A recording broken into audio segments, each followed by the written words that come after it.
Geoff was murdered on 9/11. He was 31. I spent the last 13 years with lots of unanswered questions surrounding the circumstances of his death. Only through the relentless efforts of the US victim family members did the Bush administration reluctantly set up the 9/11 Commission. However, only 30% of the family's questions were answered. The 9/11 Commission was delayed, underfunded and set up to fail. They're not my words, they're the words of the chair and the vice chair of the 9/11 Commission. When 9/11 Commissioner Max Cleland resigned, calling Washington's official 9/11 investigation a whitewash, a scandal, and he also said Bush is scamming America. There was also Henry Kissinger's initial appointment as the chair of the 9/11 Commission, until family members forced him to resign, as he would have had to disclose his conflict of interest with his Saudi clients, one of which was a member of the bin Laden family. 25% of the footnotes of the 9/11 Commission report refer to CIA interrogations of alleged Al-Qaeda operatives who were subject to techniques such as waterboarding. The conclusion simply can't be trusted. The 9/11 Commission report is full of omissions, distortions and anomalies, not least the omission of Building 7, which Neil's covered earlier. To not investigate Building 7 in the 9/11 Commission report, this is a building which at the time would have been the third biggest building in the UK, is criminal to not investigate, not even mention it. It's criminal. Last year in the USA, I met police officers, military, firemen and Pentagon staff, many of whom were there on 9/11. They don't believe the official story.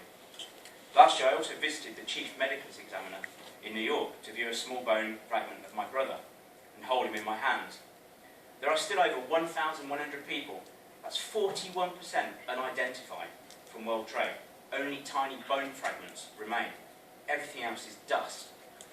Fires and their apparent cause of buildings' gravitational collapse do not create mushroom clouds. They do not pulverise concrete, office furnishings and people.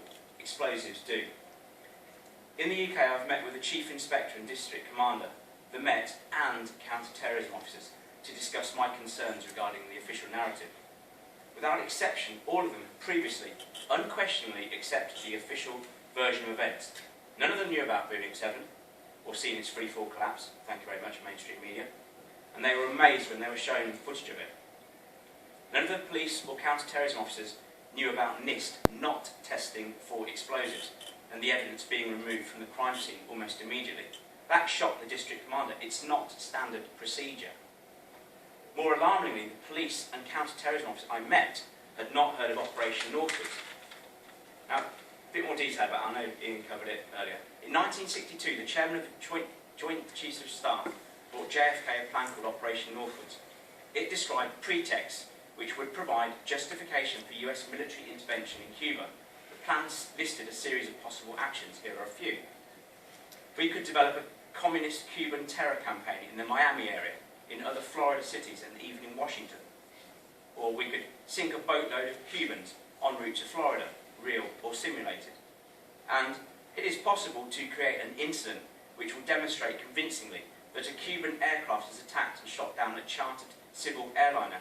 The passengers could be a group of college students off on holiday. JFK rejected Northwoods. However, other plans over the years, such as Operation Gladio, were not vetoed and are in operation today. The first place that the police and counter-terrorism forces should be looking in the aftermath of a terrorist attack is those with previous form, i.e. government, the military and intelligence community. Tony Farrell, a principal intelligence analyst for 12 years in the Yorkshire Police, prepared his annual strategic threat assessment matrix. He concluded that the most likely threat of the next 9/11 or 7/7 is from the very people who are supposed to be protecting us, our government, military and intelligence forces. He was sacked for putting forward these conclusions. Farrell has openly said 9/11 was an inside job. Ex-counter-terrorism officer Ray Savage has openly said 9/11 was an inside job. Ex-MI5 whistleblower Annie Mashon has stated that false flag operations are the preferred method to achieve economic or political change. I met the counter-terrorism who actually wrote the report for the coroner into my brother's inquest, which was held in January last year. He admitted to me that the inquest conclusion is based on speculation and the US narrative, mainly taken from that delayed, underfunded, set up to fail, conflict of interest, 9/11 Commission report. At no stage did the UK counter-terrorism or police forces investigate 9/11. They simply believe the same US sources that gave us the infamous weapons of mass destruction that they assured us Iraq were ready to use within 45 minutes. Remind me again how many WMDs were found. We went to war in Afghanistan over 9/11. To date, 450 British servicemen and women have been killed and thousands of US service personnel. Mothers have had their sons returned to them in pieces like my brother. In 2007, my mother and I looked at the remains of my brother's crushed head on her dining room table. This is the reality of false flag terrorism. In the US, I met a father of a son who served in the army for 2 tours in Iraq. He was being asked to commit war crimes on a regular basis against innocent people. His son blew his brains out when he returned home. There are now 22 suicides per day of ex-US veterans of the Iraq and Afghan wars. That's 1 every 65 minutes. This exceeds the number of being killed in combat. 2 more veterans will have committed suicide during this debate. This is the reality of false flag terrorism. Hundreds of thousands, if not millions, of innocent civilians have been killed in Afghanistan and Iraq. Most people do not realise that these countries have been effectively nuked with the use of depleted uranium weapons. The radiation residues from these weapons have caused mass birth defects and will continue to do so for thousands of years to come.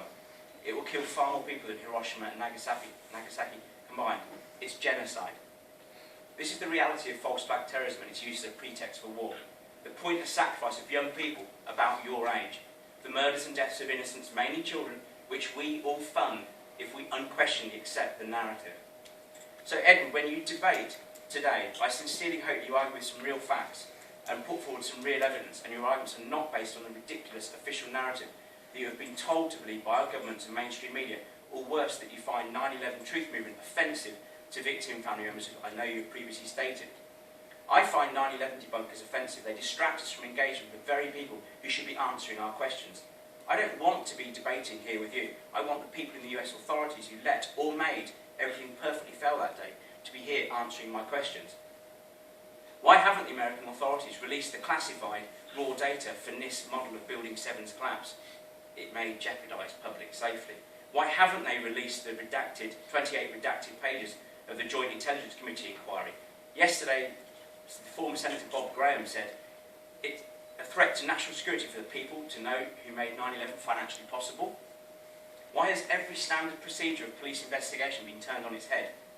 You'd better be right, 100% right, sticking to the official conspiracy theory of 19 hijackers armed with box cutters directed by a man on dialysis in a cave in Afghanistan. Because if you're not right, in my view, you're as guilty as the actual people who perpetrated these crimes and killed my brother. You are effectively defending the real people involved in murdering my brother. You're saying it's okay for all of us to carry on funding the illegal genocidal wars, and I'll never get any justice for Geoff. Reacquaint yourself with some basic physics you learned when you were 14 or 15. Start educating yourself properly. Turn off the brainwashing TV. Stop subscribing to the BBC state-sponsored propaganda and refuse to accept the official narrative and fight back. Like my brother, your tomorrows are no longer guaranteed.